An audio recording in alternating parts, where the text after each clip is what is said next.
আল্লাহ মালাকুল মাউত কে বলবেন, মালাকুল মাউত কি অবস্থা? বলবে সব শেষ। মাইয়াব্বা, কে বাকি? মালাকুল মাউত বলবে জিনেরা বাকি, যাদেরকে দেখা যায় না। আল্লাহ বলবেন জিনদেরকেও শেষ করে ফেলো, রুহু কবজ করো। মালাকুল মাউত আজরাইল জিনদের রুহু কবজ করবে। আল্লাহ এবার জিজ্ঞেস করবে, ইয়া মালাকাল মাউত আখবিরনি মাইয়াব্বা, এবার বলো আর কে বাকি? মালাকুল মাউত বলবে, আল্লাহ মানুষগুলো সব শেষ, জিনগুলাও শেষ, এবার বাকি ইবলিস শয়তান। কে বাকি? ইবলিসও শেষ করো, ইবলিসও শেষ। আল্লাহ আবার জিজ্ঞেস করবেন, ইয়া মালাকাল মাউতি মাইয়াব্বা, আর কে বেঁচে আছে বলো? মালাকুল মাউত বলবে, আল্লাহ আপনার কথা অনুযায়ী পৃথিবীর সব মানুষের রুহু কবজ করলাম, সব জিনদের রুহু কবজ করলাম, ইবলিসের রুহু কবজ করলাম, এখন আছে শুধু ফেরেশতা। আছে কারা? যাও ফেরেশতাদের রুহু কবজ করো। ফেরেশতাদের রুহু কবজ হয়ে যাবে। এবার আল্লাহ জিজ্ঞেস করবেন, ইয়া মালাকাল মাউত আখবিরনি মাইয়াব্বা। মালাকুল মাউত বলবে, আল্লাহ আপনার কথা মতো ধরে ধরে সব শেষ, ফেরেশতাও শেষ, 4 জন ছাড়া। কয়জন ছাড়া? জোরে বলেন, কয়জন ছাড়া? ইসরাফিল, জিব্রাইল, মিকাইল, আজরাইল। আল্লাহ এই 4 জন আমরা বাকি। আল্লাহ বলবে, যাও ইযহাব ইনতালিক ইলা জিবরিল ওয়াকবাদ রূহাহ, জিব্রাইলের রুহু কবজ করো। ইযহাব ইলা ইসরাফিল ওয়াকবাদ রূহাহ, ইসরাফিলের রুহু কবজ করো। ইযহাব ইলা মিকাইল ওয়াকবাদ রূহা, রুহু কবজ করো। ওই 3 ফেরেশতাও শেষ। এবার আল্লাহ তাআলা জিজ্ঞেস করবেন, ইয়া মালাকাল মাউত আখবিরনি মাইয়াব্বা, হে মালাকুল মাউত আর কে বাকি আছে বলো? মালাকুল মাউত বলবে, আল্লাহ আপনার কথা মতো মানুষগুলো শেষ, জিনগুলো শেষ, ইবলিস শেষ, আমার বাকি 3 ভাই ইসরাফিল, মিকাইল, জিব্রাইলও শেষ, শুধু আমি, শুধু আমি। আল্লাহ বলবেন, কেউ নাই?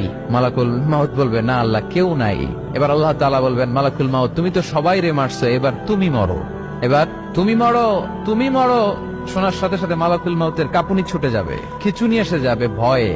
আল্লাহ বলবেন, কাঁপুনি দিয়ে তো লাভ নাই, কারণ কুল্লু নাফসিন যায়িকাতুল।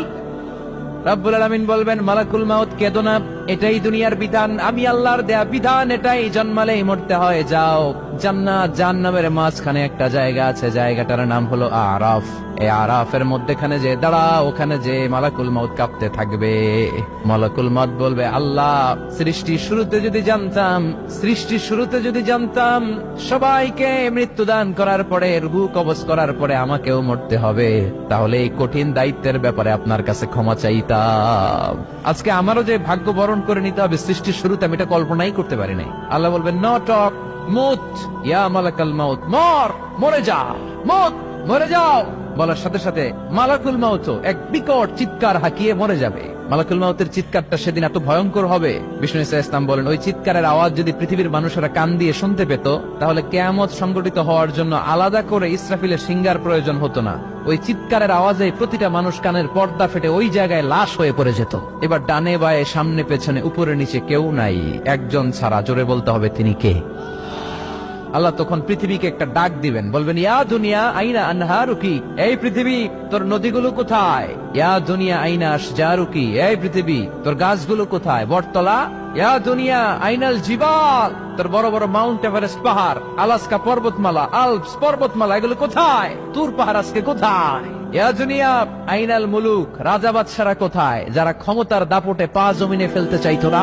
আইনাল জাবাবেরা, অত্যাচারী স্বৈর শাসকগুলো আজকে কোথায়?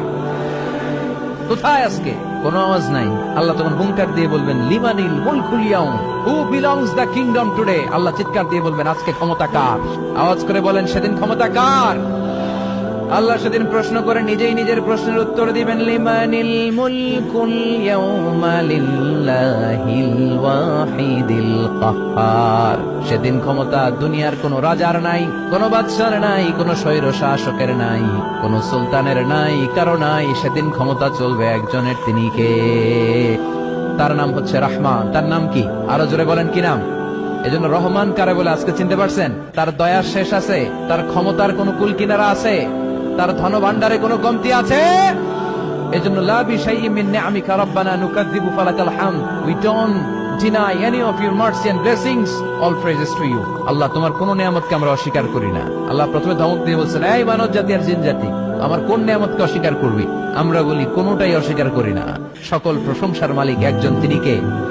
ইমাম বাইহাকি বলেন, আল্লাহর হাবিব সাল্লাল্লাহু আলাইহি ওয়াসাল্লাম ইরশাদ করেছেন, ইন্না লিকুল্লি শাইইন আরুস ওয়া আরুসুল কুরআনি সূরাতু আর-রাহমান। আলেম ওলামারা বলেন তো আরুস মানে কি? মাশাআল্লাহ, নববধূ। আরুস মানি নতুন বউ, আরুস মানি নতুন বউ, নববধূ। আল্লাহর হাবিব বললেন, লিকুল্লি শাইইন আরুস, সবার একটা করে নববধূ হয়। আর কোরআনের নববধূর নাম সূরা আর-রাহমান।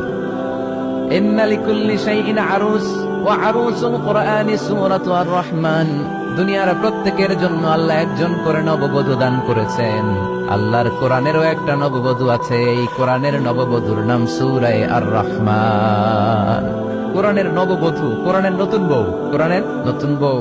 কেন আল্লাহ এত সূরা থাকতে 114টা সূরা থাকতে আর রহমানকে কোরআনের নববধূ বললেন? এর কারণ নববধূ যেমনি বাসর রাতে হাতে পায়ে আলতা মেখে, বেনারসি শাড়ি পরে, জুয়েলারি অর্নামেন্টস পরে, পার্লারিং করে, মেকআপ করে হাজবেন্ডের জন্য নিজেকে উজাড় করে সাজায়, ঠিক তেমনি আল্লাহ তাআলা এই দুনিয়াতে আমাদেরকে কি নিয়ামত দিয়েছেন আর আখিরাতে কি কি নিয়ামত দিবেন এই বর্ণনা দিয়ে এই সূরাটাকে আল্লাহ উজাড় করে সাজিয়ে দিয়েছেন। এজন্য এই সূরার নাম হচ্ছে আরুস আল কোরআন। কোরআনের নববধূ, সবকিছুর নববধূ আছে। আর কোরআনের নববধূর নাম সবাই বলেন আর রহমান। এবার